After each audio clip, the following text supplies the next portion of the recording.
Então, né, nessa continuidade, nós estamos aí na página 119, exatamente. Nós vamos falar a respeito da paternidade. Mas não apenas da paternidade, mas essa paternidade que é responsável. Por que tem que ser responsável? Porque é uma paternidade voltada para a formação. Não apenas para a geração, mas uma paternidade para que seja formado alguém com as características devidas, de acordo com o que a palavra determina. Então, eu vou tentar assim ser breve aqui, irmãos, porque o assunto acaba sendo extenso e é necessário que seja bem minucioso. Por quê?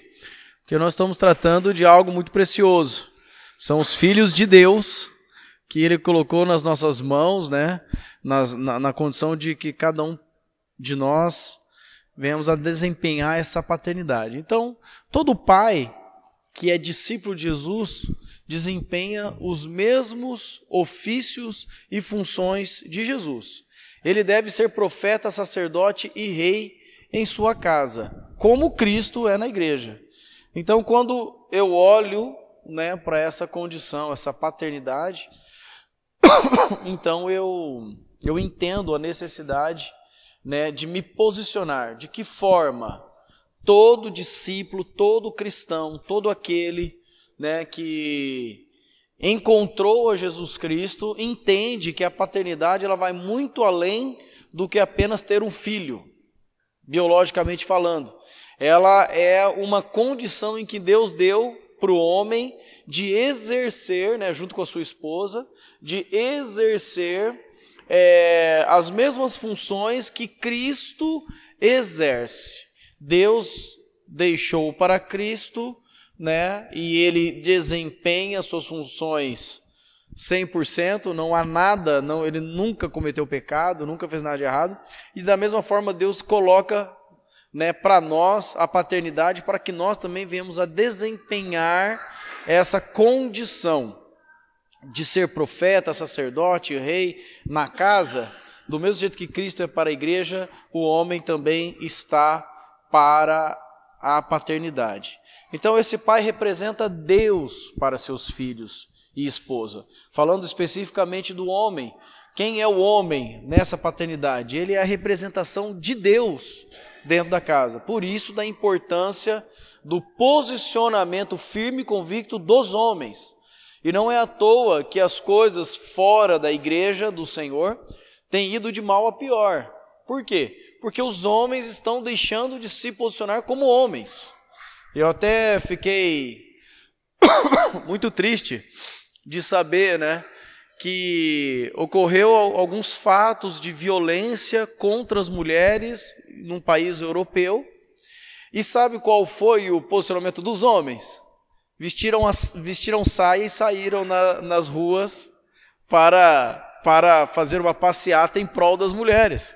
Em vez dos caras vestir calça, pegar um cajado na mão, né, se posicionar como homem, falar assim, ó, quem vier aqui eu vou proteger, vou partir para cima. Não, os homens pegaram, vestiram saia e foram fazer uma passeata em prol das mulheres. Então é necessário que haja essa firmeza e convicção por parte dos homens, também por parte das mulheres, porque quanto mais o homem desempenha o seu papel e a mulher desempenha o seu papel, instituído por Deus, mais o reino de Deus vai crescer, né? E mais a vontade de Deus vai se estabelecer entre nós. Então, como profeta, o homem é o porta-voz de Deus no lar, falando e transmitindo toda a verdade da palavra. Já começamos a ver várias situações em que o decorrer da evolução, da modernização, tem afetado diretamente, né, esse desenvolver da paternidade de Deus, do sacerdócio, do governo de Deus. Por quê? Porque se nós olharmos para o tempo hoje, quanto mais passa, menos tempo nós temos, né, para muitas vezes nos dedicar àquilo que é mais importante. Uma das coisas mais importantes na nossa vida, e todos nós que somos homens, temos filhos, somos casados, temos responsabilidades, é buscar de Deus o que é que nós temos que fazer. Então, muitas vezes, os afazeres desse mundo estão nos roubando o tempo e tempo precioso esse que nós temos é que buscar em Deus. E nós continuamos sendo responsáveis. Então, já que nós não temos a informação correta, porque falta buscar no Senhor, o resultado, então, da aplicação dessa responsabilidade vai ser um resultado trágico. Não vai acontecer o que realmente Deus quer. Porque, voltamos aqui, o homem é o profeta. Ele é o porta-voz de Deus no lar, falando e transmitindo toda a verdade da palavra. Então, para eu transmitir toda a verdade da palavra, eu preciso buscar conhecer toda a verdade da palavra, conhecer e viver. 1 Coríntios, mas o que profetiza fala aos homens, edificando, exortando e consolando. Então, qual que é a posição do homem? Ele está ali para edificar, para exortar e para consolar, que é a função do profeta. Em Deuteronômio também nos fala, ponde, pois, essas minhas palavras no vosso coração e na vossa alma, atai-as por sinal na vossa mão, para que estejam por frontal entre os olhos, ensinai-as a vossos filhos, falando delas assentados em vossa casa e andando pelo caminho, e deitando-vos e levantando-vos, escrevei-as nos umbrais de vossa casa e nas vossas portas. Qual é a atitude do homem com relação à palavra de Deus? Só ler? Não é só um aprendiz, ele é o porta-voz. Eu preciso imprimir na minha família, toda essa palavra de Deus, com as minhas atitudes, com o ensino que eu tenho que dar para os meus filhos e para minha esposa. Então, em Deuteronômio, mostra que, em primeiro lugar, o homem, para sair escrevendo a palavra de Deus nos umbrais, ou ensinar, seja de manhã, seja de tarde, seja de noite, em primeiro lugar, a palavra tem que estar no coração. Essas minhas palavras no vosso coração e na vossa alma. E ainda fala que nós temos que atar a elas por sinais na nossa mão, para que estejam por frontal e também frontal entre os olhos.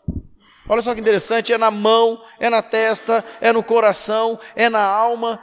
Se um homem se posiciona dessa forma, busca Deus para o conhecer dessa forma, qual o resultado, qual o fruto que ele vai dar de ensino?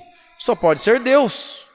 É a própria palavra, é a verdade da palavra. Então, homens, nós temos sim a condição de representar a Deus dentro dos nossos lares, nós temos a responsabilidade dentro da paternidade, de ser o profeta, sermos exatamente o sacerdote que Deus quer. Então, falando um pouco do sacerdote. O que o sacerdote faz? Ele se santifica e intercede continuamente por sua família. O sacerdote, antes mesmo de ir na presença de Deus, ele se santifica para ir até a presença de Deus, levar a Deus as questões, as situações, as necessidades, como também o sacerdote, ele traz o que ele recebe da presença de Deus para repartir com os seus. Então o sacerdote, ele tem essa função, não é de leve trás, é de representação. Eu estou diante de Deus como minha família, e eu estou diante da minha família como Deus. Então, olha Jó, um exemplo de Jó, um só apenas, que Jó, na preocupação com relação à sua família, ele constantemente oferecia sacrifícios, Decorrido o turno de dias de seus banquetes, chamava Ló a seus filhos e os santificava. Levantava-se de madrugada e oferecia holocausto segundo o número de todos eles, pois dizia: talvez tenham pecado os meus filhos e blasfemado contra Deus em seu coração. Assim fazia Jó continuamente. Qual o resultado disso? Isso está certo porque os filhos poderiam estar errando e o pai estava fazendo no lugar dos filhos. Essa não é a questão abordada aqui. A questão é, o pai se preocupa continuamente com relação a como os filhos estão andando diante de Deus. Mais para frente nós vamos ver que não adianta, de forma alguma, o pai fazer no lugar dos filhos. Mas a preocupação, sim, do pai instruir e levar os filhos a se santificar e a se consagrar ao Senhor e a buscar a Deus, aí sim é um ato direto para alcançar a vida de cada um dos filhos. Quem que faz isso? É o sacerdote, é o homem. Preocupação, poxa vida, como é que estão meus filhos? Será que eles estão se santificando? Será que eles estão buscando a Deus? Será que eles estão lendo a Bíblia? Será que eles estão entendendo o que eles estão lendo? Será que eles estão com convicção de Deus, convicção essa particular e não apenas ir porque o pai vai?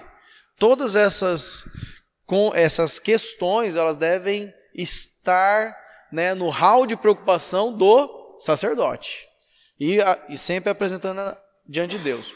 Também o homem aqui como o rei, que governa o lar com amor e com justiça, que governe bem a sua própria casa, criando os filhos sob disciplina com todo respeito.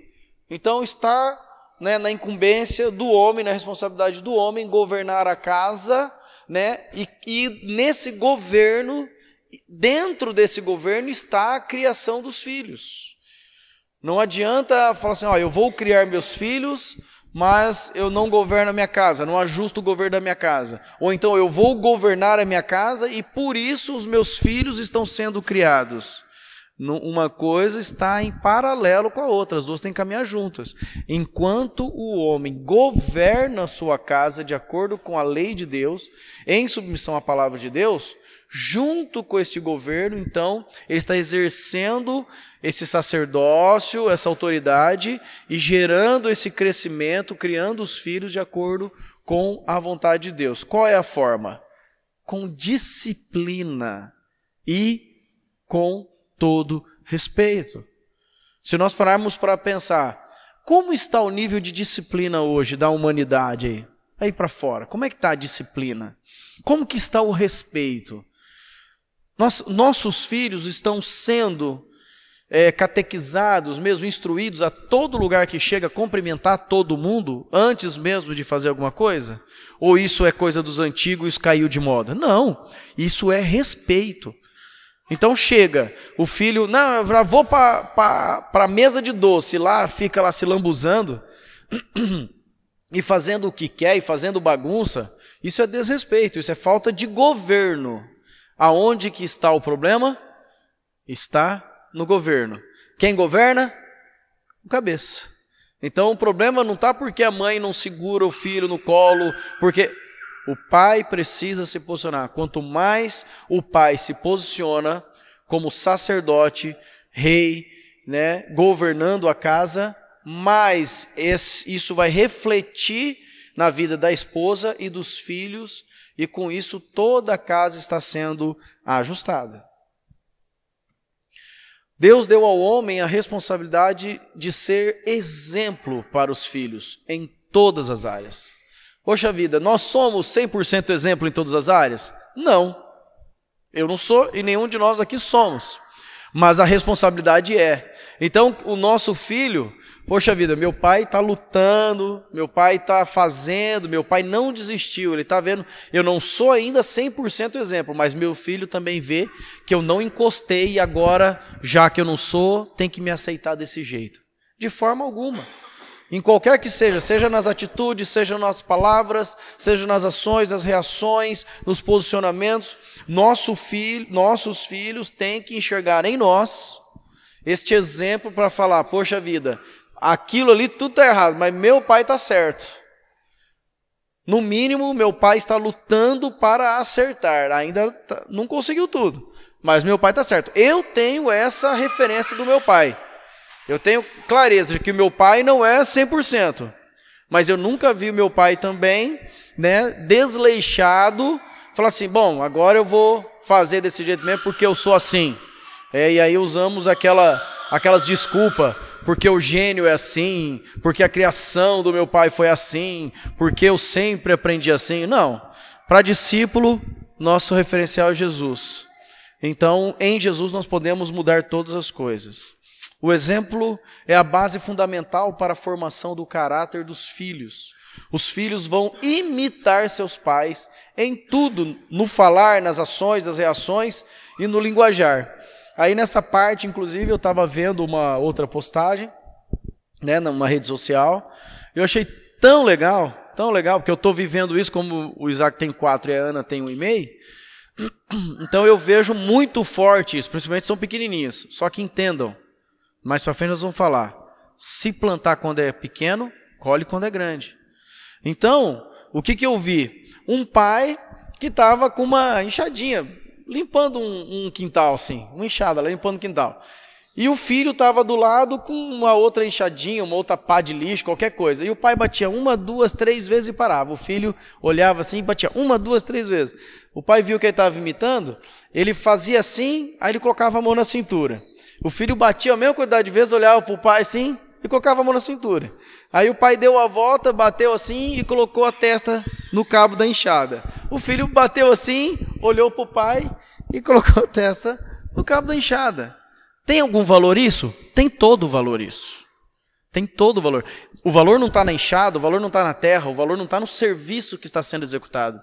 O valor está em que os nossos filhos almejam, querem, precisam ver em nós, homens e mulheres, que são referência para a vida deles.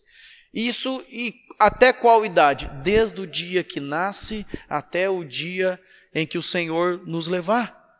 Porque mesmo depois que casa, estou de olho nos irmãos, estou de olho nos meus pais na fé, meus pais natural, eu estou de olho. Eu quero ver, será que a minha referência tem que ser meus pais. Minha referência não pode ser o professor, ou aquele amigo da internet, ou qualquer outra situação, tem que ser meu pai. Agora, o pai conquista o filho para poder ser referência. Então, de que forma? O homem, ele se responsabiliza por ser o exemplo. Isso também conquista os filhos. Alguns exemplos de pais. O Noé era um homem justo, o Noé era um homem bom. O Noé, ele e os seus filhos, a sua família, foram que construíram a arca, né? Diz aí em Gênesis, disse o Senhor a Noé, entra na arca tu e toda a tua casa, porque reconheço que tem sido justo diante de mim no meio desta geração. Quanto tempo mesmo que Noé ficou construindo a arca? 150?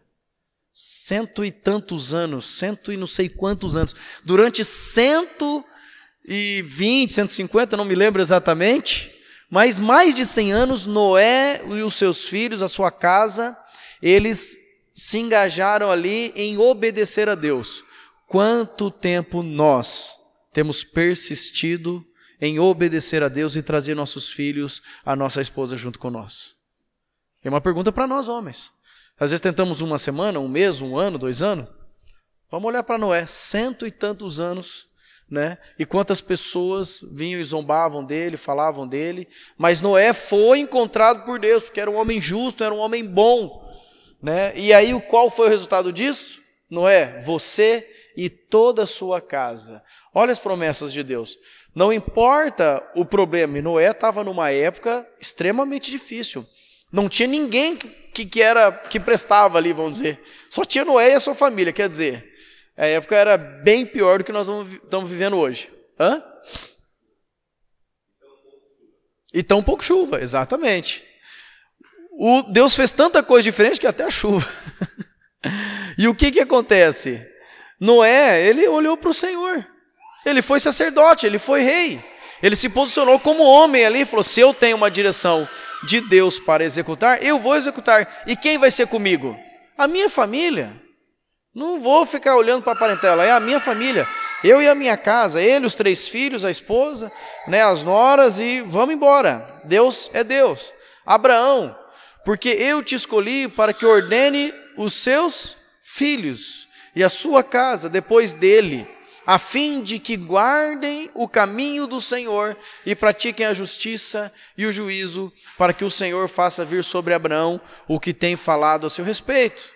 Então Abraão, qual que foi a direção de Deus? Qual que foi o princípio, né, de Deus na vida do Abraão para poder alcançar e ser pai das nações? O que ele fez? Eu escolhi você, para que, em primeiro lugar, ordene seus filhos e a sua casa. E aí, depois disso, então, o Senhor vai olhar e ver as as gerações. Então, qual que é o cerne da questão? Qual que é o nosso foco? Onde tem que estar a nossa visão? Dentro da nossa responsabilidade e dentro da nossa casa, nossos filhos. Se nós conseguirmos isso, irmãos, nós já estamos conseguindo grande coisa. Antes mesmo de olhar para fora, temos que olhar para dentro dos nossos lares. Josué, porém, se vos parece mal servir ao Senhor, escolhei hoje, homem de posição, né? Josué chegou diante do povo e falou assim, ó, o que vocês querem fazer? Hoje vocês vão ter que escolher.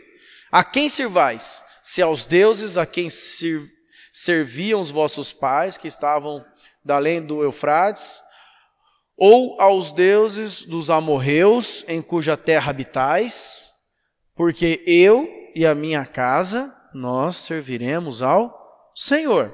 Eu estou no contexto da minha família, não importa qual seja a quantidade ou contexto, né, da família. O que nós temos que fazer? Olhar para a nossa família. Eu e os meus serviremos ao Senhor. São 2, são 5, são 10, são 20, são 500, não sei. Mas eu e a minha casa serviremos ao Senhor. E vocês, o que vocês escolhem? Olha, cada um tem que escolher por si. Não é o pastor, não é o discipulador, não é nenhum outro homem que vai escolher por alguém, mas sim um desejo próprio, particular, né, sincero diante de Deus. Eu decido servir ao Senhor e eu vou trazer comigo a minha casa. Para que Deus nos dá então filhos? Para nos mostrar seu amor e o seu valor repartindo conosco a experiência da paternidade. Isso, para mim, é algo também de muita gratidão diante de Deus. Deus simplesmente poderia, né, ter gerado filhos de outra forma. Deus poderia ter feito o que Ele quisesse, mas não, Ele escolheu o homem e a mulher, os abençoou, como falamos no item anterior, os abençoou e disse, crescei e multiplicai. Deus fez o homem e a mulher e deu essa bênção, crescei e multiplicai. Então Deus deu no pacote eterno a ferramenta, a condição do homem e da mulher gerarem filhos para Ele, para a sua glória, repartindo conosco, né, homens e mulheres naturais, a condição única da paternidade. Paternidade essa que Deus exerce para conosco. Então a referência nossa de pais, como que eu tenho que ser? Qual é o pai? Qual é o nível de pai que eu tenho que ser? Qual é o nível de mãe que eu tenho que ser? É a imagem e semelhança de Jesus. É como Deus. Salmo 27, herança do Senhor são os filhos, o fruto do ventre o seu galardão, como flechas na mão do guerreiro, assim os filhos da mocidade. Feliz o homem que enche deles a sua aljava, não será envergonhado quando pleitear com os inimigos à porta. Por que ele não será envergonhado? Quem que está guerreando com o guerreiro? A casa. Todas as questões que nós temos que enfrentar na vida natural, não é apenas assim, olha, o homem se vira e você resolve tudo e traz tudo pronto para dentro de casa. Deus está levando a família a se posicionar, a família a decidir. Então, se eu sou família, né, junto com os meus, como homem, eu vou direcionar, eu vou decidir. Mas quem vai pleitear, quem vai guerrear, quem vai estar à porta comigo e o inimigo não vai vencer? Eu e a minha família. Nós temos que entender assim, porque Deus, Ele une. Deus, Ele veio, né, e não criou nada, né, para ser extra, para ser longe, para estar sozinho, solitário. Deus sempre une, e onde Deus está e aonde Deus habita, sempre procura se unir àquilo que Deus quer, àquilo que Deus quer. Então, quando fala que não será envergonhado quando pleitear com os inimigos à porta, é a porta da onde, irmãos? Que porta que é essa? É a porta da igreja? Sim, a igreja que está dentro da tua casa. A igreja do Senhor Jesus que se reúne dentro da tua casa. Se eu entender esse conceito, esse contexto na palavra de Deus, do que Deus quer para mim como homem, da minha esposa como mulher e nós como família bendita do Senhor, nós vamos enfrentar as adversidades sempre juntos. Também para criá-los em Deus e encaminhar a geração seguinte na vontade de Deus. Visto que Abraão certamente virá a ser uma grande e poderosa nação, e nele serão benditas todas as nações da terra. Porque eu o escolhi para que ordene os seus filhos e a sua casa depois dele, a fim de que guardem o caminho do Senhor e pratiquem a justiça e o juízo, para que o Senhor faça vir sobre Abraão o que tem falado a seu respeito. Então, certamente Abraão será, a bênção já está sobre, é fato que isso acontecerá, mas por meio de qual submissão e qual obediência? Bom, eu escolhi ele para que ele ordene os seus filhos e a sua casa. Então Deus vai nos levar à bênção que já está determinada para cada um de nós. Mas através do quê? Através da obediência à sua palavra. Através dessa ordem, através desse contexto familiar que Deus criou para o homem e para a mulher. Filhos pequenos, né? Determinando os objetivos na formação dos filhos. Se nós entendemos então o porquê que é que Deus nos permite ter filhos, nós já sabemos, entendemos, estamos lutando para viver a realidade do homem como sacerdote, como cabeça, como autoridade, a mulher como auxiliadora, idônea, como esposa, né, submissa ao marido. Se nós entendemos tudo isso, nós temos que unir todo esse conhecimento e focalizar num objetivo claro. Deus disse, crescei, multiplicai e enchei a terra. Então, se eu entendo, se a minha esposa entenda, aonde que nós vamos focar as nossas energias com relação ao reino de Deus? Para que isso perpetue. Isso vai perpetuar através de quem? Através dos nossos filhos. Também através da proclamação do Evangelho. E os filhos espirituais? Também. Nós vamos Deus vai gerar em nós essa condição de pais para abraçarmos e agregarmos muitos filhos que vão vir grandes já, mas são filhos espirituais. Filhos espirituais esses que precisam da mesma atenção também dos filhos naturais. Mas olhando para o contexto de família natural, nós olhamos para os nossos filhos e nós precisamos ter claro objetivos para a formação dos nossos filhos. Provérbio 22, ensina a criança no caminho em que deve andar, e ainda quando for velho, não se desviará dele. O pai ou a mãe tem que o filho vai permanecer no Senhor. A garantia que tem é a obediência à palavra de Deus. O que eu vou ser cobrado diante de Deus é se eu ensinei meus filhos no caminho que eles devem andar. Porque daí para frente, quem realiza a obra do arrependimento, da conversão, da morte do velho homem, isso é o Espírito Santo, que vai agir individualmente em cada um. Mas o Deus me deu uma direção clara e objetiva. Eu tenho que ensinar os meus filhos no caminho que eles devem andar e crer e com fé de que todo esse empenho meu, como eu disse, desde o dia em que nasceu, né, e isso vai por toda a vida, mesmo que for velho, não se desviará dele. Vamos compreender então a natureza da criança. Olha só que interessante esse texto de Gênesis 5, versículo 3. Viveu Adão 130 anos e ele gerou o quê? Um filho à sua imagem. O contexto original da criação de Deus é que todos os filhos gerados seriam filhos à imagem e semelhança de Deus. Por quê? Adão e Eva, Adão foi feito à imagem de Deus, né? Deus os criou depois a Eva, a sua imagem, a imagem de Deus os criou, e os filhos então que eles gerassem, qual imagem teria? A imagem de Deus. Só que o homem e a mulher foram maculados ali pelo pecado, e não mais tinham somente a imagem de Deus, eles tinham agora a imagem da criação de Deus, mas corrompida pelo pecado. Então os filhos que eles geraram depois deles não poderiam mais ser chamados de filhos à imagem de Deus. Eram filhos à sua semelhança, à sua imagem. Filhos que continham agora o pecado. Então, como que a criança é? Temos aqui um bem pequenininho entre nós.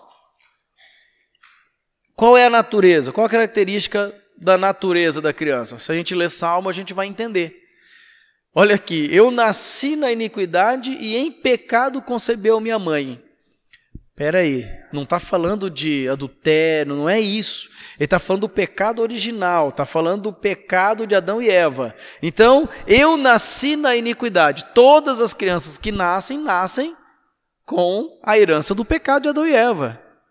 E em pecado minha mãe me concedeu, porque ela era pecadora. Então, ela concedeu em pecado. Romanos, pois todos pecaram e carecem da glória de Deus. Esses todos pecaram não significa, então, lógico, que se eu já nasci, né, com a natureza adâmica e pecaminosa, naturalmente eu já nasci pecador. Eu não preciso, então, ver uma criança crescer e cometer um delito para falar, agora, está vendo? A Bíblia está certa, todos cometem pecado. Não é isso. Já nascem com a natureza caída de Adão, natureza de pecado. Então, diferente do que o mundo diz, as crianças não são puras e inocentes. Ela não sabe o que faz. Elas já nascem no pecado. Sendo assim, elas não se inclinam naturalmente para o bem, e sim para o mal. É fácil ver uma criança, dentro desse contexto todo, né, de natureza caída, que se ela está comendo alguma coisa e está gostando daquilo, e você arrancar aquilo da mão dela, por mais que ela já comeu um pacote inteiro, você arrancar da mão dela, ela não vai, né, graciosamente, dar uma risadinha, vir brincar com você. O que ela vai fazer? Ela vai achar ruim. Porque, naturalmente, por causa do pecado, se inclina para o mal e não para o bem. Naturalmente, se fosse a imagem de Deus, a criança comeria, né, do seu alimento ali, estaria satisfeita, ela repartiria. Ou talvez antes mesmo de comer, ela comeria um e já daria um para o outro. Às vezes até acontece isso. Se ela tem algum interesse em trocar algum brinquedinho, se ela gosta muito daquela outra criança, mas logo depois vai ter um porquê que ela está repartindo. Hoje mesmo aconteceu isso comigo. Eu estava com os meus filhos, né? Como minha esposa estava trabalhando, não podia, eu fui num retorno do médico e levei os dois. Tranquilo lá, os dois são obedientes, estavam indo, sem problema nenhum. Entrei lá, a sala cheia de gente, de espera. Dei entrada ali, aguardo um pouquinho, estou aguardando, e aí comecei a arrumar coisa para eles, para segurar a atenção deles, né? E aí eu logo perguntei para a Aninha. O Isaac estava bem quietinho esse dia, graças a Deus, sentadinho do meu lado, abraçado comigo ali, eu em pé, pronto, e a Aninha rodando ali, aquele hall de entrada, rodando, fazendo gracinha com um com o outro. E eu falei, nossa, deixa eu dar uma acalmada nela aqui. Peguei uma barrinha de cereal, parti no meio e dei para ela. Quer papá? Ela, quero. Pegou a barrinha de cereal e começou a morder. Começou a morder e fazer gracinha para um, gracinha para o outro. Na hora que ela virou para uma senhora que já vinha fazendo gracinha para ela, a senhora falou assim, ó, dá para mim? Ela pegou e fez assim, ó, botou o resto da barrinha de cereal que ela tinha na mão, ela enfiou na boca. E ficou atravessada com o negócio aqui assim, ó, que ela ficou rodando para cá e para lá. Ela falou, nossa, olha, enfiou tudo na boca. Olha que esperta. Esperta? Esperta? É nada, é o Adãozinho, é vinha ali dentro. Aí eu peguei e falei, filha, por que você não repartiu com a titia, que ela quer um pedacinho? Vamos pegar mais aqui. Aí eu dei outro pedaço para ela, né? Falei, vai lá repartir com a tia, né? Ela pegou aquele pedaço, mordeu assim, olhou para a tia, e fazendo gracinha ela virou e foi para o outro lado da sala. E aí? É inocente? 1 ano e 8 meses? É nada. É nada. Recém-nascido. Está mamando ali. Se tira, está ali mamando no peito ainda. Se quer mamar mais e tira o peito, esgoela. Por quê? Mas já mamou tudo. Vai vomitar depois se ficar mamando mais, mas esgoela. Porque a natureza adâmica está ali. Então nós não podemos cair nessa que são, né? São anjinhos, são inocentes, são puros. Sim. Eles não têm ainda, né, uma condição de raciocinar, né, de pensar no pecado, mas eles são frutos de um erro do pecado de Adão e Eva que acompanha toda a geração. Vemos essa natureza pecadora quando elas fazem o quê? Elas desobedecem, elas fazem birra, elas não querem repartir. Nós vemos isso, estamos vendo. Estamos vendo. Temos aqui ao vivo a cores, é a natureza, né? Ele não tem culpa agora, né? Ele não sabe por que está tão difícil isso, mas aí é que entra então a paternidade. Nós recebemos do Senhor essa herança que são os filhos, mas nós temos a responsabilidade de endireitar esses filhos, no sentido de colocar eles no caminho do Senhor, para que eles se arrependam, para que eles morram, para que essa natureza humana morra e venham a viver uma natureza de Deus. Olha só Provérbios 22:15. A estultícia está ligada ao coração da criança, mas a vara da disciplina a afastará dela. Então, lá no coração da criança, o que está ali regendo as ações e reações? É a estultícia, a esperteza. Você dá uma coisa, né, ela vai lá até onde ela consegue. Aí, de repente, você tira. E ela não pode mais aquilo, ela vai ficar procurando outra coisa. E assim por diante. Ela é astuta. Ela raciocina, ela pensa. Ela sempre vai querer tirar proveito, e um proveito para ele mesmo, não para os outros. Né? Nós nunca vamos, dificilmente, falo nunca não, mas na natureza humana, a criança não vai deixar de comer para que outro coma. Não vai deixar de brincar para que outro brinque. Então, está ligado ao coração da criança. Nós pais, o que nós temos que entender? Que a vara da disciplina afasta essa estultícia do coração da criança. Entendam que a estultícia, ela não está habitando o coração da criança, está ligada. Ela influencia a criança. Então, o que acontece ali? A vara da disciplina distancia essa estultícia do coração da criança, onde então o coração realmente pode ser um coração tratável. Outros, né, dentro dessas metas importantes na formação do filho agora, vamos ver o seguinte, algumas metas que nós temos que ter. Os pais devem dar atenção na formação dos filhos ainda pequenos, mas toda a atenção, não importa a idade, nasceu, os pais precisam desempenhar essa função sacerdotal, esse governo, essa atenção voltada para os filhos desde que nascem. Eu acho até lindo ver a nossa condição como cristãos e sabendo, né, como Deus faz, como Deus age, de quantas vezes ainda os meus filhos na barriga da minha esposa, e eu ali conversava com eles, ou então orava, ou então cantava, e a reação natural do bebê que está dentro da barriga da mãe ainda, já reconhecendo muitas vezes uma voz, opa, de novo. Inclusive há um estudo, já ensinamos isso aqui, eu lembro que acho que um tempo atrás para os homens, que a criança dentro da barriga da mãe, ela consegue distinguir melhor a voz, o tom de voz grave do pai. Olha a importância que tem do pai na presença, na vida da criança, mesmo antes dela nascer. Então, quem dirá depois que nasce, os pais têm que empenhar mesmo, dar toda a atenção. Mesmo quando os filhos ainda não conseguem expressar o entendimento a respeito do ensino que estão recebendo. Uma criança pequena, ela não consegue falar, papai, entendi, agora eu sei que eu não posso fazer mais, que eu não posso fazer birra. Nós não podemos esperar isso dos nossos filhos para termos esse posicionamento de pais. Nós precisamos obedecer a Deus, precisamos ser firmes ali, precisamos ser realmente sacerdotes e exercer esse governo que Deus deu para nós. Os pais devem então plantar na vida dos filhos a partir do seu nascimento. Falar mais firme, né? É lógico que um recém-nascido, mais para frente nós vamos ver a questão de como que deve ser a correção, mas como que eu vou corrigir um recém-nascido que faz manha? Várias e várias vezes, os meus lá chorando, eu para, fica quieto, não vou fazer isso. Ele nem sabe o que é a vida ainda, né? Mas eu chegava e falava firme, Isaac, papai está aqui agora, para de fazer manha. Ó, mamãe já deu um TT para você, agora você tem que dormir. Fala firme. A Ana, a mesma coisa. O legal é que o Isaac, ele tinha as reações e a Ana agora tem outras, né? Eu fui falar firme a primeira vez com a Ana, ela trancou-se e começou a chorar. Eu falei, nossa, menina é diferente mesmo, ela é mais sentimental. E olha que eu falei metade da metade do jeito que eu falava com o Isaac. Porque o Isaac você tinha que falar mais firme, a Ana já está correspondendo um pouco antes. Então, nessas metas aí, o que os pais têm que entender desde o início? Que é a responsabilidade do pai e da mãe para levar o filho a conhecer e se relacionar com Deus.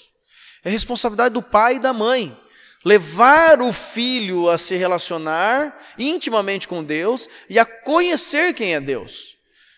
O filho não pode, de forma alguma, demorar até a juventude para entender que Deus não está ali no sábado ou domingo, no dia do culto. Deus está entre nós. Deus nos ama. Deus nos deu o alimento. Deus nos deu o ar que respiramos. Deus nos deu a água que tomamos. Deus é Deus desde sempre. E não no culto. Mas vamos adorar a Deus, então vamos para o culto? Não, filho. É assim que a gente adora a Deus, é agradecendo, tendo gratidão, é louvando aqui dentro de casa mesmo, é orando, é obedecendo. Isso é culto a Deus. Certo, filho? Então, Deus, da mais pequena idade, os filhos precisam ver, ouvir e aprender dos pais como se relacionar com Deus. Também o caráter. O pai tem que focar nos filhos ali, porque está sendo desenvolvido um caráter. Qual o caráter que tem que ser desenvolvido dos filhos? O caráter de Cristo. Não é o caráter da mãe, não é o caráter do pai, não é o caráter da sociedade, mas eu tenho que olhar para o meu filho e ver se o meu filho está tendo o caráter de Cristo. Porque se ele tiver o caráter de Cristo, é muito melhor que o meu ainda. Porque eu só posso fazer como Paulo, ser de meus imitadores naquilo que eu sou de Cristo. Mas ele pode ser muito mais além do que eu mesmo. Então eu tenho que levar meu filho para Cristo e não para mim mesmo. Eu sou o caminho que aponta, mas ele tem que enxergar a Cristo. Os filhos devem desenvolver essa capacidade de enfrentar as responsabilidades da vida, né? Também desenvolver a sua moral, desenvolver o domínio próprio e a autoestima. Os filhos, eles precisam desenvolver, e isso começa de pequeno, né, a se posicionar. Quais são as responsabilidades? Nossa, mas Daniel, você está falando de criança? Tá, mas a criança ela tem um tempo de qualidade, de intensidade junto com o pai e com a mãe muito maior do que depois que ficar jovem. Porque depois que ficar jovem, adolescente, adulto, eles vão ser aquilo que eles aprenderam de pequeno. Até os 7 anos. É por volta do máximo dos 7 anos aonde se desenvolve esse caráter. Você imagina querer começar depois dos 7? O que ele já aprendeu? O que ele vai corresponder depois disso?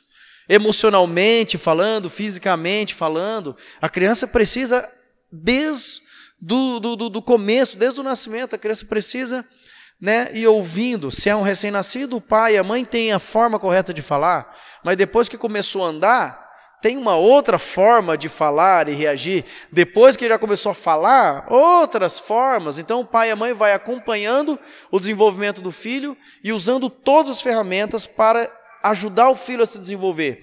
Senão, de repente, o filho, né, um pouquinho, né, que cresce aí, começa a andar, começa a brincar com os amiguinhos, tem uma trombada lá, vem correndo para o pai e para a mãe. Ai, pai, mãe, ele não gosta de mim. Então qualquer um, né, vai ofender ele não sabe se posicionar, não sabe se defender, não sabe ver que foi só uma trombada brincando, e assim por diante. Às vezes parece até que pega o pesado demais assim, com o meu, né? Porque às vezes dá uma trombada e é para machucar mesmo. Pau! E eu falei, meu Deus, machucou mesmo. Mas eu não quero nutrir no meu filho aquele negócio, ai, vem cá, filhinho, então agora o papai vai vir e não sei o quê e tal. Não, vem cá, filho, deixa eu ver. Machucou? Não, filho, não está saindo sangue. Ó, vamos soprar aqui, vamos brincar. Vai brincar. Corre que sara. E vai brincar, filho.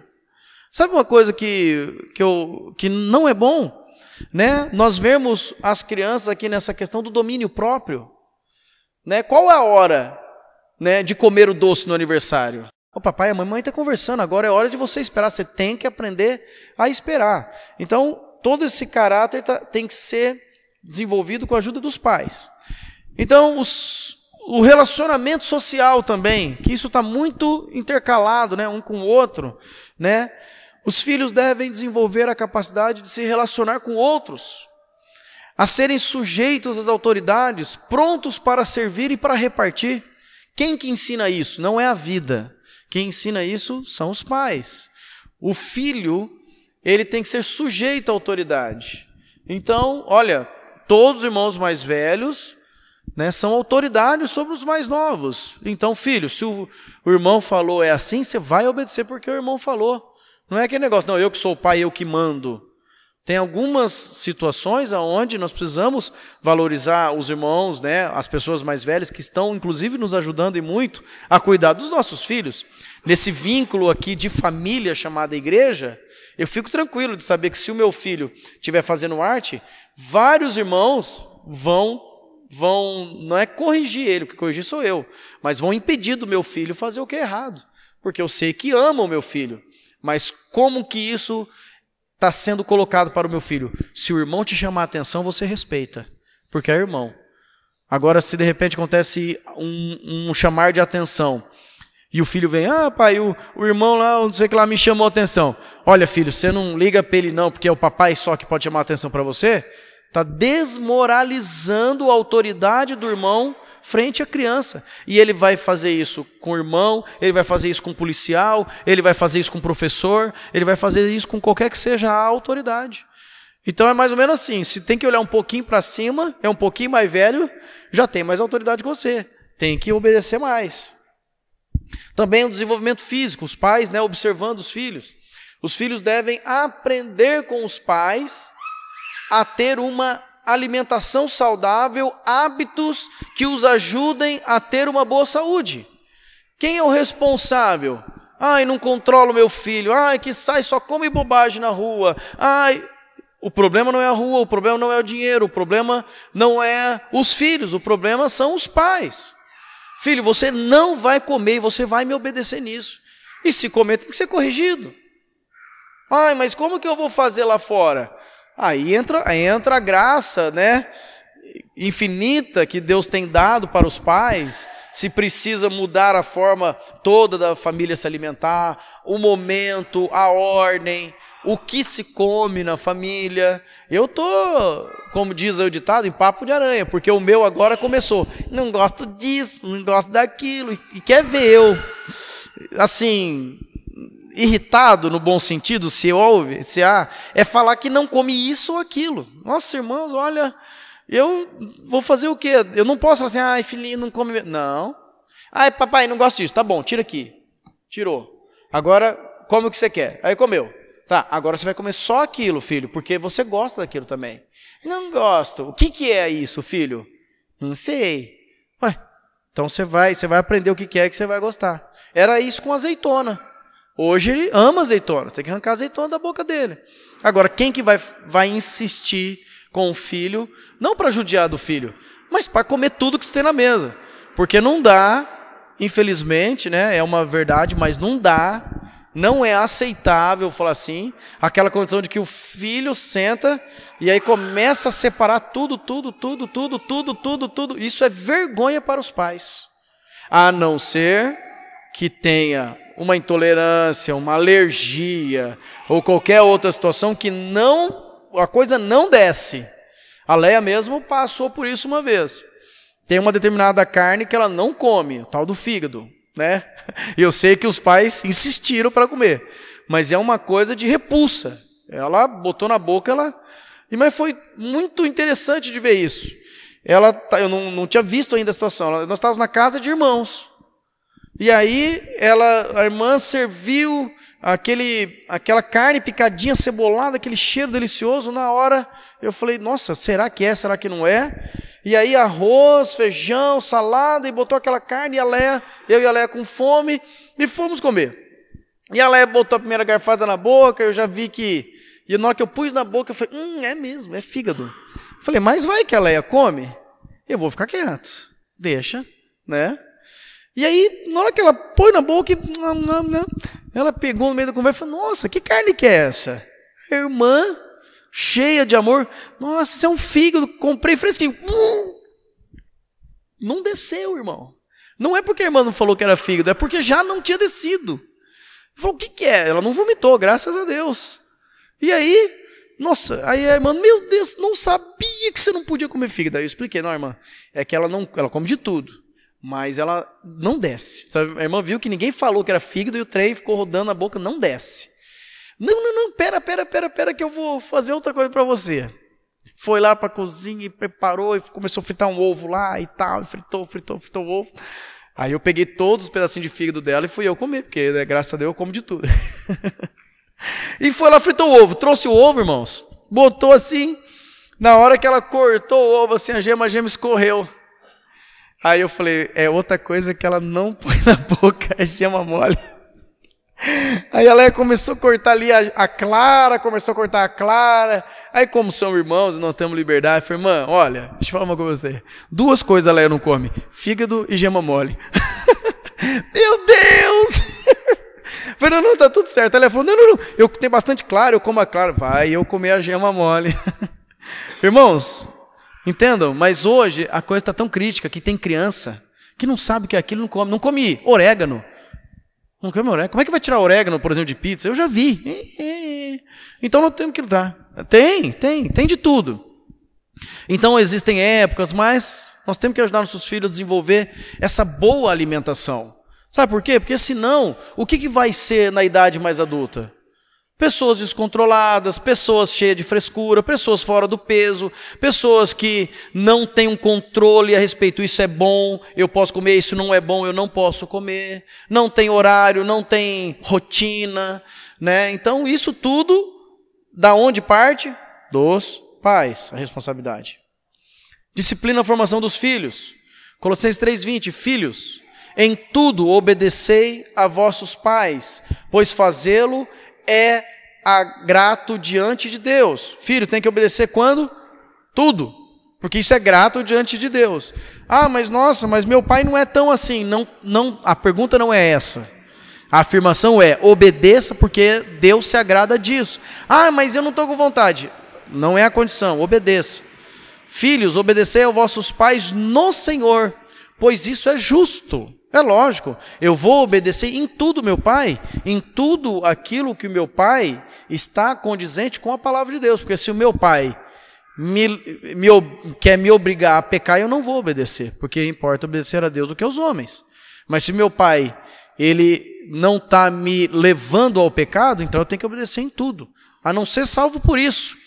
Desonrar a Deus, pecar, né, maldizer a Deus, então aí eu não vou obedecer meu pai. Fora isso, eu vou obedecer em tudo aquilo que é justo, tudo aquilo é bom. Vós pais, não provoqueis vossos filhos a ira, mas criai-os na disciplina e na admoestação do Senhor. Como que tem que ser a conduta da criação dos filhos? Não é aquela coisa irritante, não é aquela coisa, muitas vezes, faz porque é eu que mando e você que obedece.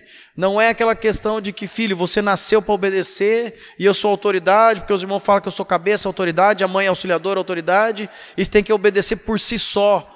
Não, é com disciplina e admoestação do Senhor, atraindo os filhos para a obediência, atraindo os filhos para a disciplina que o próprio pai e a mãe vivem. Porque não existe disciplina, né? Exigir disciplina se não vive a disciplina. Aquele que vive a disciplina pode sinalizar para o filho e atrair o filho para a mesma disciplina. Mas fora isso, não tem como. Filho, faz assim que é bom. O filho olha e fala, mas meu pai não faz isso? Tá bom, eu vou obedecer para não apanhar, mas o que meu pai não faz, não faz. Então faz aqui fora, mas o coração lá dentro está trancado. Não está ganho pelo pai, pela mãe. Disciplina na família é estabelecer a ordem de Deus no lar. O que significa disciplina? Não é só corrigir, não, disciplina significa pôr em ordem, estabelecer essa ordem de Deus no lar, aonde Deus me colocou como autoridade. Então, eu preciso trazer essa ordem de Deus, isso é disciplina, né, diante de Deus. Essa disciplina tem como base a obediência à palavra de Deus, que deve ser transmitida pelo pai a toda a família. Quem que transmite essa instrução e essa autoridade de Deus? O pai é a autoridade de Deus, mas o pai também tem a função de transmitir essa autoridade para os seus. Então, qual vai ser a fonte? É a Bíblia. Não é as experiências, não são os antepassados, não são o conhecimento próprio, a vivência, não é isso. É a Bíblia. Então, a Bíblia nos instrui assim, filho, vem cá, vamos aprender o que é a Bíblia. A Bíblia diz que nós temos que agir assim. Então, eu vou agir assim e vocês vão me obedecer e vão agir assim também. Não tem para onde correr. O filho sabe, é assim. O meu pai é outra coisa, meu pai está fazendo, então eu posso também.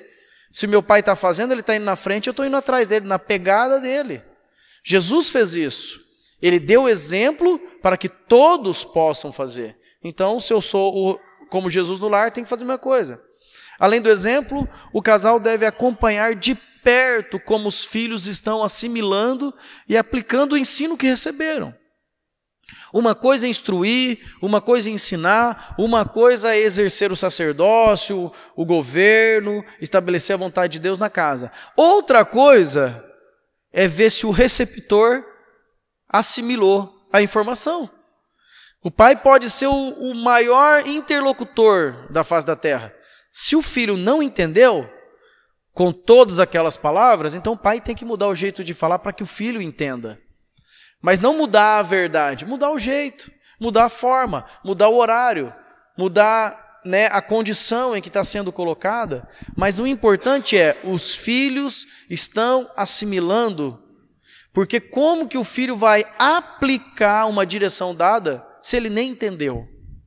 Como que o filho vai aplicar uma verdade da palavra sendo que ele não compreendeu essa verdade?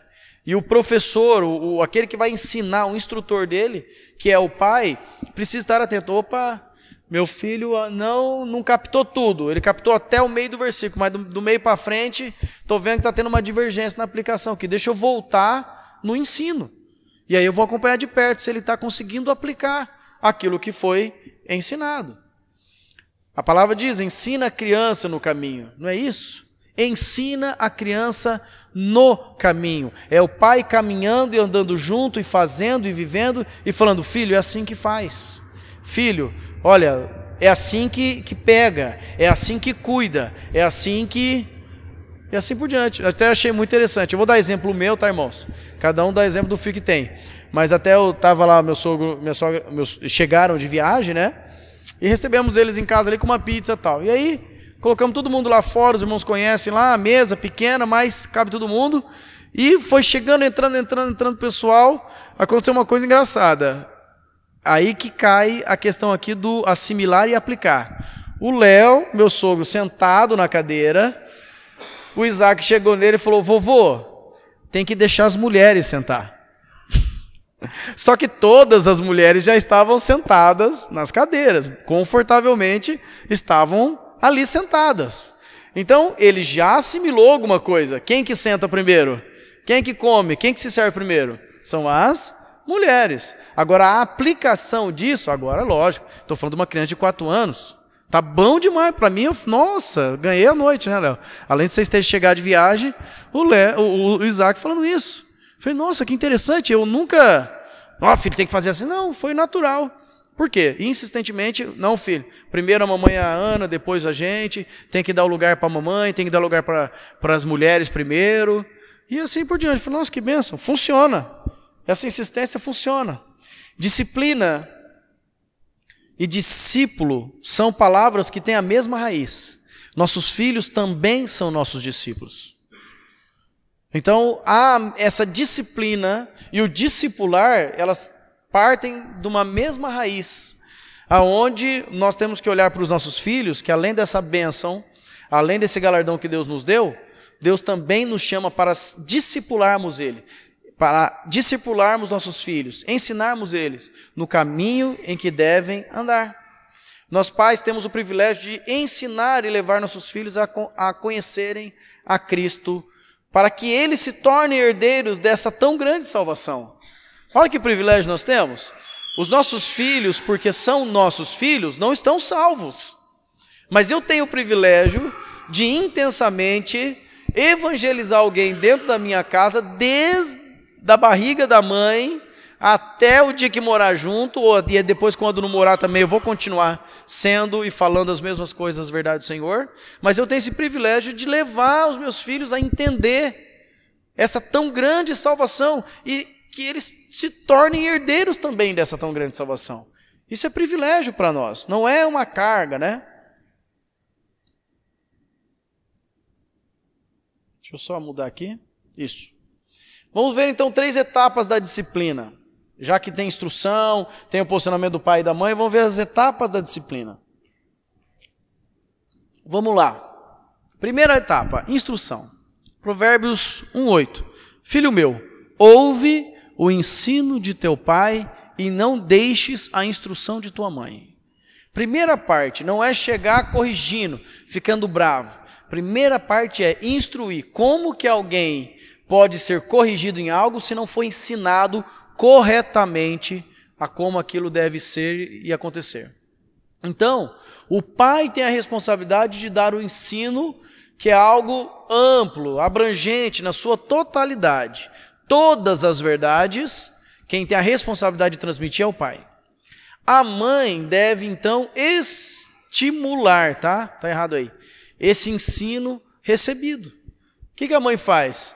Olha, crianças, nós temos aqui mais tempo juntos, né? Porque eu sou mãe, sou eu que cuido mais, a minha função como mãe prioritariamente é a casa e os filhos, o marido.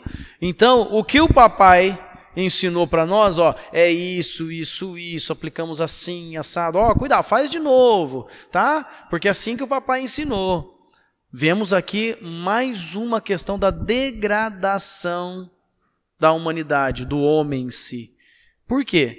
Porque os homens, né, em vez de se colocarem cada vez mais como responsáveis por sinalizar, apontar e ensinar, eles estão desacelerando gradativamente e as mulheres têm tentado assumir esse posto, que é sobrecarga para elas. Então elas não vão conseguir, né, fazer a parte delas, que é instruir, que é esmiuçar todas as coisas e ao mesmo tempo buscar a direção, né? Tem a necessidade de que haja essa divisão de tarefas. É fato que em qualquer que seja a situação, poxa, não tem o pai que me dê toda a instrução. Eu não tenho, meu pai, não sei, faleceu, separou, não mora junto, qualquer outra situação. A palavra diz que até o órfão Deus faz viver em família dentro da igreja. Então, quem é o teu pai no Senhor? Para que você tenha essa referência, esse ensino. Ah, eu não tenho a mãe, minha mãe não está, tal. Não tem problema. Quem que Deus colocou como cuidadora sobre a tua vida? Deus cuida de todas as formas. Então, não tem como passar sem uma parte ou outra parte. Deus sempre vai suprir ambos, tanto o ensino quanto a instrução. Os pais devem ter a certeza de que os filhos assimilaram totalmente tanto o ensino como a instrução, para que a criança não fique confusa. Então, deu o ensino gradativo, tal, a criança foi assimilando e vai vendo a aplicação. Enquanto ela não conseguiu aplicar tudo aquilo lá, não vou ficar ensinando outras coisas, vou manter o mesmo ensino, até que ela consiga aplicar totalmente. Assim eu vou andando. Toda ordem, ensino e instrução devem ser dadas da maneira correta e na intensidade correta para não gerar um desânimo nos filhos. O que é isso? Não adianta chegar e falar, filho, hoje nós vamos estudar a Bíblia. E abrir o livro de Mateus, ou abrir o livro de Apocalipse, ou abrir o livro de Gênesis, não importa qual, e ensinar de capa a capa, de ponta a ponta, de fio a pavio, tudo o que o Senhor ensinou para o pai e falou com o pai a respeito daquele assunto, daquela carta, daquele livro. Isso não é ensino, isso é maçante, isso é tentar fazer uma decoreba ali, jogar sobre os filhos um período de leitura. O pai sim pode, filho, vamos sentar junto, vamos ler junto aqui Mateus, tudo bem, mas não é ensino. Então, aí a instrução da mãe, tudo que o pai ensinou, olha, a última vez, no culto doméstico, nós lemos aqui esse texto, esses 3 versículos, e nós vamos aplicar ele. Durante a semana inteira, nós vamos aplicar ele, tá? Então, olha, isso, aí a mãe começa a ver mais os detalhes, como o pai já havia colocado. Aí, olha, então agora vocês aplicam isso. A criança não vai sair patinando e fazendo tudo. É uma coisinha de cada vez. Então, o ensino, a instrução tem que ser na mesma intensidade. Da forma correta, porque também não adianta impor e depois também não tem nem condição de acompanhar a aplicação dos filhos. É bom que os pais olhem nos olhos dos filhos ao instruí-los, para ter a certeza de que eles estão dando a devida atenção. Uma coisa é falar com o filho, uma coisa é o filho ouvir. E a terceira coisa é o filho entender e ter temor com relação àquilo que está sendo ouvido. E eu não falo aqui apenas a instrução com relação à palavra de Deus. Eu estou falando toda a instrução. Inclusive, se o filho estiver fazendo uma arte e o pai fala que costumeiramente é o que se faz. Para, menino! Cuidado! Não está dando atenção. Até o filho, alguém está falando comigo, mas a mente, o coração dele, ali, o Adãozinho ali dentro, está grudado naquela arte que ele está fazendo. E aí o pai, de repente, pula essa etapa da instrução e vai para a etapa da correção. Mas o filho não foi instruído. O filho foi conversado, né? Não faz isso, menino. E às vezes até grita, para com isso. Então eu sugiro o quê? Que pare. Olha para mim, não é para você subir nesse lugar. E, incrivelmente, sabe o que eles fazem? Olha para mim, eles fazem. Eles sabem que não tem para onde correr. Ultimamente a Ana, que está com 1 ano e 8, vai fazer agora, irmãos, 1 ano e 8. Nós já fizemos isso com o Isaac, estamos fazendo isso com a Ana, 1 ano e 8. Ana, olha para mim. Ela faz assim, ela fecha o olho e dá risadinha ainda. Quando a Leia está olhando e eu estou aqui nas costas, e aí eu falo, Ana, olha para mim, e ela está para lá e a Leia está vendo, ela fala assim, amor, ela está dando risada. Ela chega a dar risada. Olha para mim, Ana, ela dá risada. Mas é porque ela está me afrontando, porque ela está me enfrentando? Não é isso, é a natureza dela. Então, graciosamente, eu pego a Ana, pego o Isaac, ponho a mãozinha aqui no queixinho para eles não virar, né? E direciono o olhinho dele para o meu olho, né? E aí já aconteceu até de fazer isso aqui, e eles assim, olhando para cima, olhando para o lado, fechando o olho, abre o olho. Eu estou falando com você, não é para desobedecer. Papai, mamãe fala uma vez, e aí ele repete, só. Você entendeu? Se ele fala assim, entendi, aí eu solto. Acabou. Entendeu? Na grande maioria das vezes, resolve. Ele assimilou a instrução. Mas algumas vezes ainda, a tentação é maior. Então ele vai lá e faz de novo. Ele já foi instruído e ele assimilou. O que ele está fazendo agora? Sendo rebelde contra a instrução. Ele está se rebelando contra aquilo que ele entendeu. Então, a outra etapa que nós vamos ver mais para frente, que é a correção. Mas entendo a importância de fazer a criança desde pequeno olhando nos olhos. E está acontecendo uma coisa muito interessante. O Isaac catequizou tanto isso, olha para mim, né? A gente vai conversar sem alterar tom de voz, sem nada. Olha para mim, que hoje o natural dele, vocês não assustem, vocês talvez vão começar a perceber isso. Ele vai conversar com alguém, se não estiver olhando para ele, ele não fala. Ele fica, ele bate a mão, né? Aí ele, se é uma pessoa mais próxima, ele fala, olha para mim, aí a pessoa olha, aí ele fala qualquer coisa que ele queria falar. Uma brincadeira, uma gracinha, pede alguma coisa. Mas ficou tão impresso na mente dele a importância de olhar no olho, que ele já sabe, né? Ele já entendeu que se a pessoa não estiver olhando para ele, ele vai pedir e a coisa não vai acontecer. Então tem resultado, irmãos. Graças a Deus, entre todos os erros e falhas, estou repartindo algumas coisas, eu vou repartir as coisas boas, tá? Como Paulo, aquilo que eu estou bem com Cristo, sede meus imitadores. As outras coisas eu estou lutando para resolver. Então olhem para os filhos. Não falem pelas costas dos filhos. Não imagine que os filhos estão assimilando, estão absorvendo a instrução por nos ouvirem. Pode até falar, ah, tá. Mas não, na realidade o filho não está ali assimilando. Admoestação. Admoestar significa advertir de uma falta, repreender com brandura. Literalmente é pôr na mente visando mudar a forma de pensar do outro. Então essa admoestação, como ela é? É frequente a vida inteira. É falar com brandura. Não é falar uma vez, se a criança não entendeu, não fez. Fala uma vez, outra vez, outra vez, outra vez. E achar que o volume da voz vai ligar um start na criança que ela vai obedecer. Sim, ela vai até obedecer, por coação, não por ter assimilado a informação. Então, admoestar significa advertir. Aconteceu uma falta, eu estou instruindo ali, ou realmente a criança errou em alguma coisa, às vezes até mesmo sem saber, eu preciso falar porque eu preciso pôr na mente dela o que realmente ela tem que fazer e como ela tem que pensar. É responsabilidade do pai fazer isso.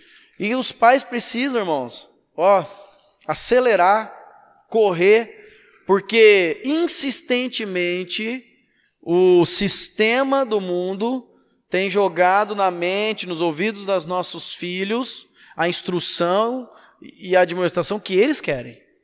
Né? Faz isso, você não pode isso, pode aquilo, agora é isso, agora é hora disso. E é insistentemente. Se o pai não insistir muito mais do que o mundo, o filho pode até balançar e falar, eu estou aprendendo ali, né? Não aprendo em casa, estou aprendendo lá. E aí vai para o caminho errado. Por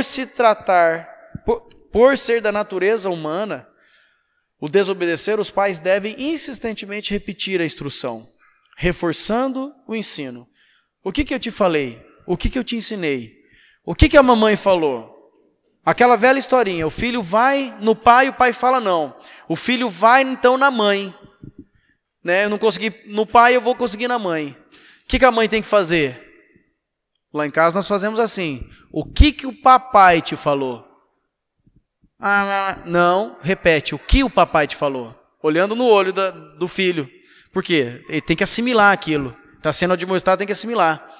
Falou que não pode, eu já comi um. Aí então, não pode. Então tá bom. Não tem explicação mais, não pode. Então, um guardando a vida do outro.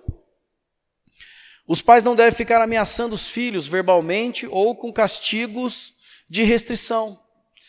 Uma coisa que é difícil da gente entender porque parece que tem uma ação rápida na vida da criança, é você pegar e falar assim, agora você está proibido de fazer isso e vai para o teu quarto.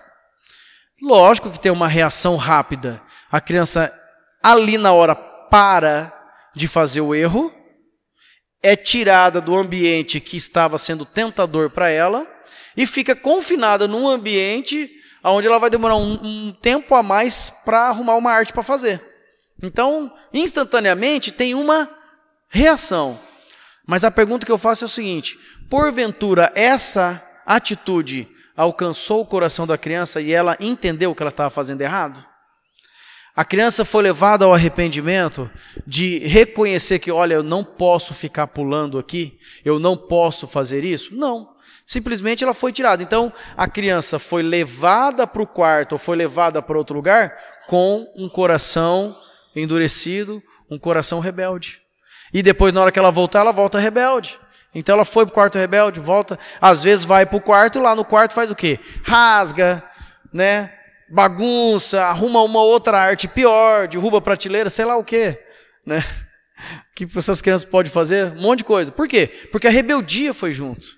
Então, o que o pai precisa fazer?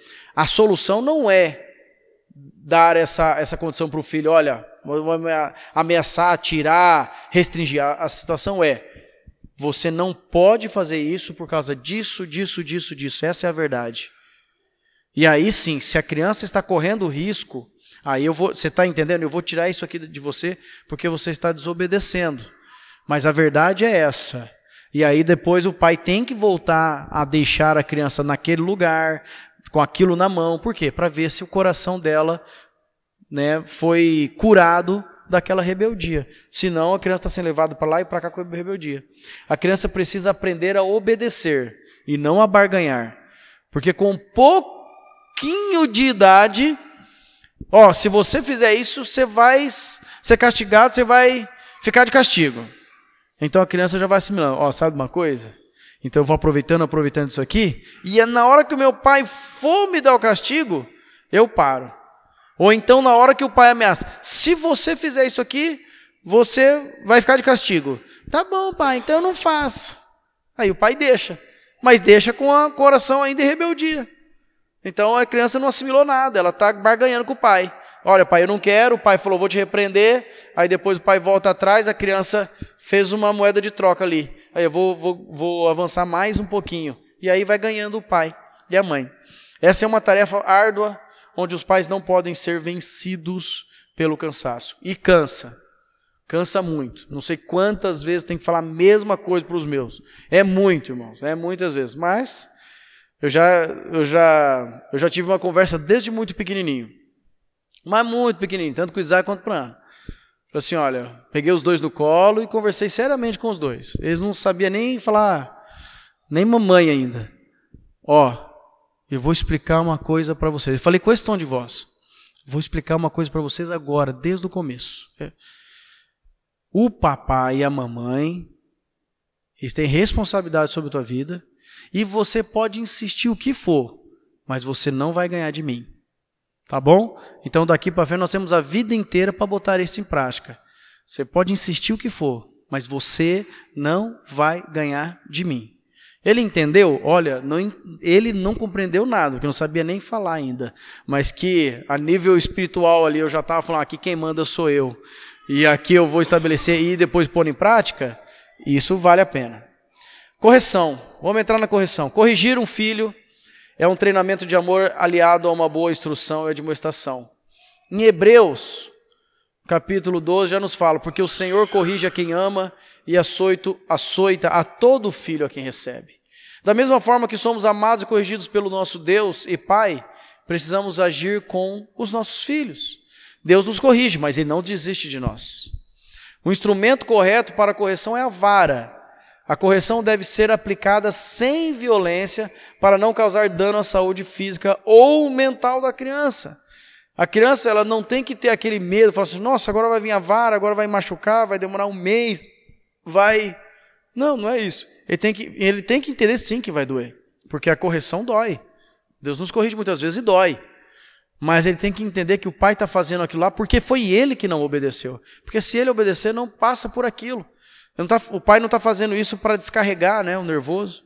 Toda correção deve ser feita com firmeza, amor e moderação. Dessa forma, a criança recebe alívio para a sua consciência, que foi maculada pela prática da rebeldia contra as ordens de seus pais. É impressionante, todo pai que corrige corretamente seus filhos sabe exatamente o que eu estou falando, e aqueles que vão ter filhos ainda, não se esqueçam dessa instrução. O filho pode estar perdido nele mesmo, totalmente avoado, totalmente rebelde, se o pai graciosamente, paternalmente, pega na mãozinha do filho, vem cá filho, você precisa ser corrigido porque você desobedeceu, sem expor o filho, sem maltratar o filho, leva o filho para o lugar correto, conversa com o filho, filho, o que você fez? Você desobedeceu? Desobedeci. O que você fez? Eu fiz isso, isso, isso. O Isaac já dá para eu ter esse diálogo. Tá, então é por causa disso que você vai ser corrigido. Papai e mamãe falou com você, papai e mamãe falam uma vez só, e como você não obedeceu, e o papai falou, aí eu pergunto para ele, quantas vezes o papai falou? Aí ele fala, e ele acerta, foi assim, papai. 3. Então, o papai falou 3 vezes. Então o papai vai ter que te corrigir. Aí ele fala, assim, né, pai? Assim, né? Falei, não. Quantas vezes você desobedeceu? 3. E quantas vezes o papai e a mamãe fala? 1 só. Então o papai tem que te corrigir assim. É lógico que não é uma regra, eu não uso isso toda vez. Mas em algumas circunstâncias, para ele ver que quanto mais ele desobedecer, é ele que está determinando o tamanho da correção dele. Então, tá bom? É por isso. Tá bom. E corrige ali no bumbum com a varinha e depois filho, você é obediente, você precisa aprender com Jesus a ser obediente, papai está te ensinando, então obedeça. E abraça e ora, e nós ganhamos a vida do nosso filho. O que acontece com isso? A consciência dele estava pesada, estava perdida. Irmão, sai do quarto, né? Acho que todos já tiveram essa experiência com os filhos aqui. Sai do quarto, parece que é outra criança. Se estava brigando, não briga mais. Se estava fazendo birra, não faz mais birra. Se estava querendo chamar atenção, não chama mais atenção. Parece que volta o governo de Deus sobre a vida dos filhos também. Porque lembra do texto que a estutícia está lá alinhada ao coração dela? Então nós arrancamos a estutícia de perto do coração da nossa criança quando a corrigimos com vara. Olha aqui, ó, porque o que retém a vara aborrece a seu filho, mas o que o ama cedo disciplina. É muito importante isso.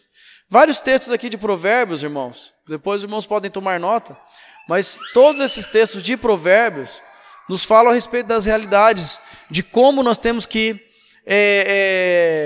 corrigir nossos filhos. Fala sobre castigar ou corrigir o filho enquanto há esperança, mas fala que não pode exceder também. A própria palavra fala, corrige o teu filho enquanto há esperança, mas não excede não, porque senão você pode causar um trauma ali, você pode causar um ferimento. Os vergões das feridas purificam do mal, e os açoites, o mais íntimo do corpo. O mais íntimo, a criança ali estava perdida dentro dela mesmo, é curada. A estutícia está ligada ao coração, como nós já lemos. Não retires da criança a disciplina, pois se a fustigares com a vara, não morrerás. A vara da disciplina dão sabedoria, mas a criança entregue a si mesma, vem a vergonha à sua mãe. A criança, sabe aquele negócio que a gente vê, aquelas crianças sapateando no meio do mercado, entregue a si mesma?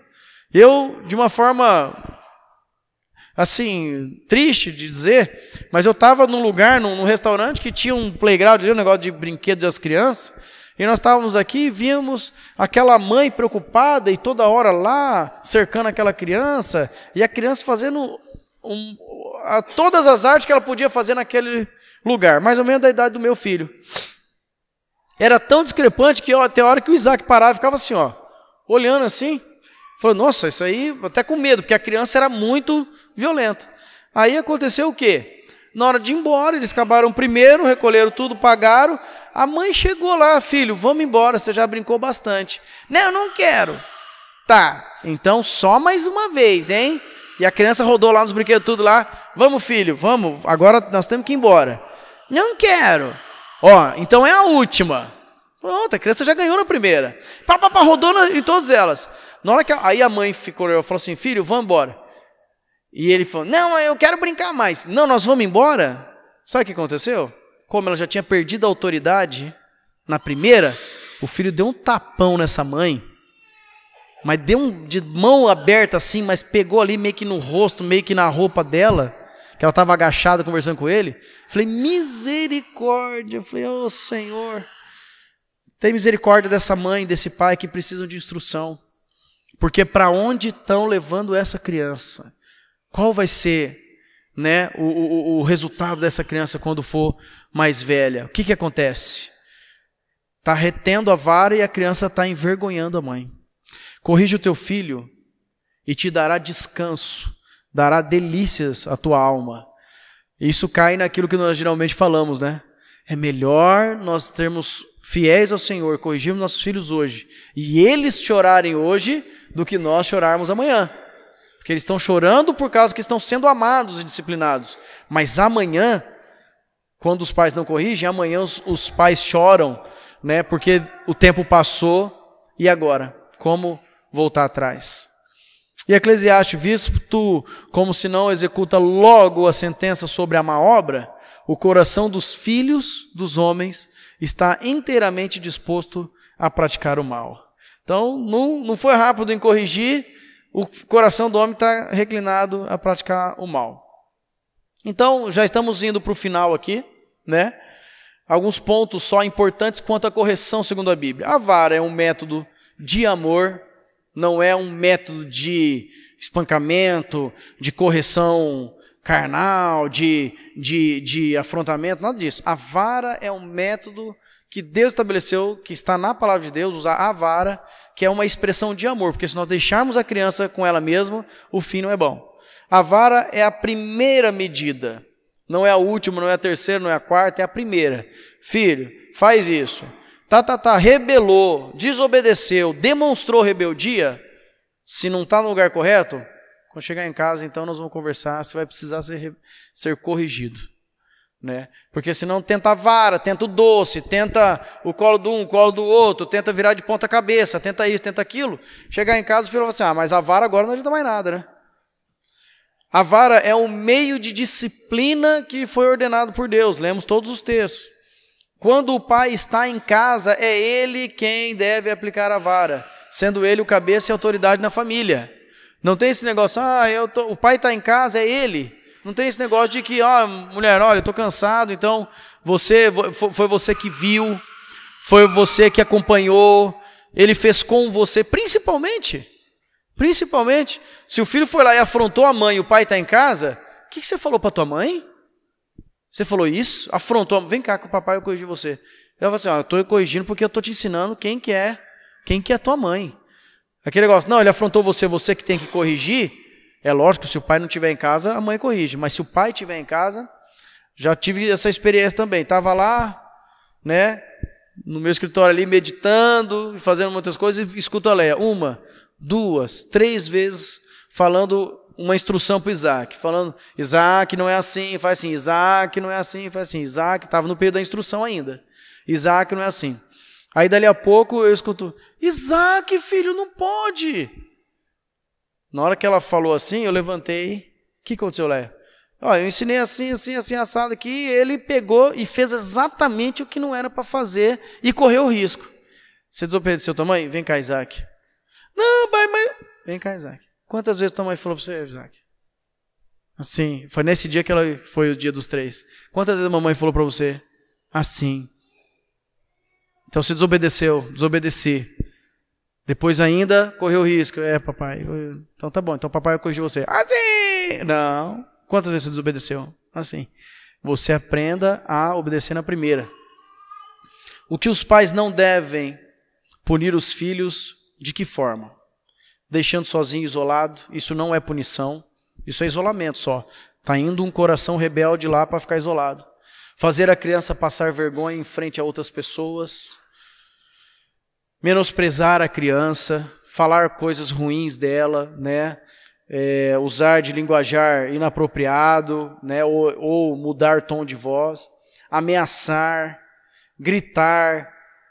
Comparar negativamente. Você não sabe, você não presta, você não é bom mesmo, você não vai ser ninguém. É o tipo de palavra que diz, como a própria Bíblia nos ensina, o poder da vida e da morte está na nossa língua. Usar outros instrumentos como os cintos e chinelos. O cinto é para fazer o quê? É para segurar a calça. O chinelo é para fazer o quê? É para andar. A vara é para fazer o quê? Ninguém usa vara como cinto e ninguém usa vara como chinelo. Então a vara é para correção. Então é assim que a Bíblia ensina que deve ser corrigido. E também, irmãos, não usar as mãos. Por quê? A mão é feita para acariciar, amparar, cuidar, resgatar. A mão é para segurar no instrumento de correção. A mão não é o instrumento de correção. Entre outros que somente agridem e não geram arrependimento. E ocasiões onde não se pode castigar para finalizar. Falta de habilidade. Às vezes algumas crianças têm dificuldade mais do que as outras de manusear algumas coisas, não tem tanta habilidade quanto outras. Outra também, criancice. Se é criança, vai fazer criancice, vai fazer arte, vai fazer gracinha. Então tem que ver se essa criancice não é rebeldia. Mas se é só criancice, vou repreender o filho porque é criança? Também frustrações. De repente o filho fica frustrado por uma situação. Não, vou corrigir você porque você não pode se frustrar. Porque você tem que saber enfrentar a vida. Se o meu filho chega porque alguém foi lá e jogou água no desenho dele, está triste, está frustrado, porque aquele desenho ele queria guardar, queria entregar para a mãe. Eu vou corrigir ele por quê? Por causa de uma frustração? Vou corrigir ele porque ele não deveria ter deixado o outro jogar água? Eu vou corrigir ele porque ele deve enfrentar as dificuldades da vida sorrindo? Não, ô filho, vem cá. Não, fica assim não, vamos secar esse desenho aí. Informação incorreta, De repente o pai não deu a informação correta para o filho, ou às vezes até a informação é correta, mas como eu disse, não estava olho no olho e o filho não assimilou. Filho, vai lá e busca aquilo para mim. E o filho está no outro cômodo. E a mente dele, o foco dele, sei lá, tem qualquer outra coisa, num brinquedo, qualquer outra coisa. E o filho não vai lá e busca, o pai chega já corrigindo? Como? Filho, vem cá, ó, papai precisa, olha para mim. Vai lá e busca para mim aquele negócio. Ah, então tá bom, se ele olhou no olho, entendeu, estava desfocado de qualquer outra coisa, só informação, então ele tem que fazer, se não fizer, é rebeldia. Mas se a informação for incorreta, aí é culpa do pai. Também por ira dos pais, né? Um nervoso que seja do pai ou da mãe, por qualquer que seja a situação do cotidiano da vida. O pai e a mãe, de repente, está ali numa situação tão difícil e está nervoso mesmo. Como que vai corrigir o filho? Não podemos expressar raiva. Se porventura estiver nervoso, se porventura estiver com raiva, é aí que não pode corrigir. Vai se acalmar primeiro, se apacentar, porque o fruto, né, da tua correção tem que ser amor, tem que ser correção, né, e não um desabafo, e não um dessobrecarregar sobre a vida dos filhos. Então, queridos, é bastante informação, mas totalmente aplicável, né, graças a Deus, num nível bem grande aqui, os irmãos sabem, né, usam de todo esse ensino, mas o que eu quero repartir com vocês, uma preocupação que eu estou muito grande. Tem muita gente que não sabe nada a respeito disso. Tem muito pai que espanca a criança achando que está corrigindo, tem muita criança que desobedece pai porque não está sendo instruída, não está sendo direcionada nos caminhos do Senhor. Então nós temos que estar atento a isso. Eu quero, para finalizar, só deixar um adendo aqui para os irmãos, que é o seguinte. Eu vi uma reportagem e achei muito interessante. Acho que nós compartilhamos a nível dos discipuladores. Às vezes a criança, até foi o Edmilson que compartilhou aquele vídeo lá. Mas algumas crianças elas podem ser taxadas como hiperativas, desleixadas, não atenciosas ou qualquer outro tipo de situação. Mas na realidade, né, acabou se descobrindo que tem um problema que ocorre, que eu não me lembro o nome agora, mas qualquer um que quiser, depois a gente procura o vídeo e compartilha, é um problema de visão. A criança, ela enxerga diferente as coisas, com intensidades diferentes. Então ela tropeça e cai, ela derruba as coisas, não é porque ela é desleixada, é porque ela não consegue ter esse foco correto como nós temos. Então é um problema de visão. E o mais impressionante é que depois que descobriram que algumas lentes corrigem isso. Então a criança, e tem vários tipos, então uma criança de repente tem que usar uma lente lá que é roxa para neutralizar aqueles raios, né, que entram daquela frequência que causa esse distúrbio. Então ela usando aquela lente roxa, ela enxerga que nem a gente. Então ao invés dela pegar o copo e derrubar, ela consegue pegar certinho. Ela vai andar, ela não cai. Até no vídeo lá, a mãe explica o seguinte: a filha sempre teve dificuldade, muita dificuldade para ler, escrever, pegar as coisas, cair, era assim, sabe? Parece aquela criança estrambelhada, como diz. E aí ela teve muita dificuldade. Aí foi lá e descobriu que era isso.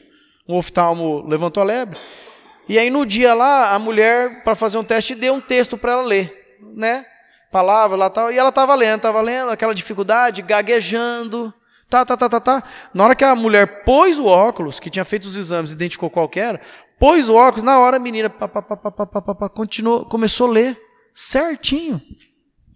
Então nós temos que ficar atentos, porque a criança não sabe o que é certo e o que não é. Para ela o mundo é daquele jeito. Então nós temos que estar atentos, porque talvez conhecemos alguém que tem assim. Amém, queridos? Senhor, obrigado pela tua palavra, pela tua instrução, por tudo aquilo que tu tens acrescentado em nossas vidas. Peço a ti, ó Deus, que tu nos dê graça, força, Senhor, fé, condição, ó Deus, para permanecermos em toda a Tua palavra, Senhor. Queremos aplicar a Tua palavra, Senhor, na nossa vida, na nossa família, no nosso casamento, com os nossos filhos, no nosso trabalho. Senhor, queremos viver para a Tua glória, viver de acordo com a Tua vontade. Por isso eu te peço, Espírito Santo, que Tu encha a vida de cada um dos meus irmãos aqui de sabedoria, ó Deus, para instruírem seus filhos. Não importando a idade, dos menores aos maiores, eles são filhos. Até ainda os casados continuam sendo filhos. Que haja mesmo sabedoria do alto sobre nós que somos pais, que já são avós, meus irmãos que já são avós, para instruir, para ordenar, para, Senhor Jesus, trazer a realidade do Teu reino para dentro das nossas casas, ó Pai. Em nome de Jesus, somos totalmente dependentes de Ti, ó Pai. E pedimos a Ti que Tu nos dê essa graça, essa condição, de glorificarmos o Teu nome com a nossa vida, com a nossa família, com os nossos filhos, ó Pai. E se erramos em alguma situação, pedimos perdão a Ti, Senhor.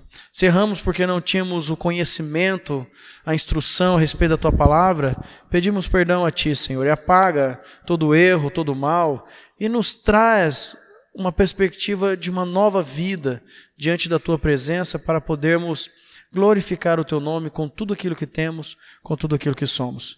Em nome de Jesus. Amém. Amém, queridos. Muito obrigado.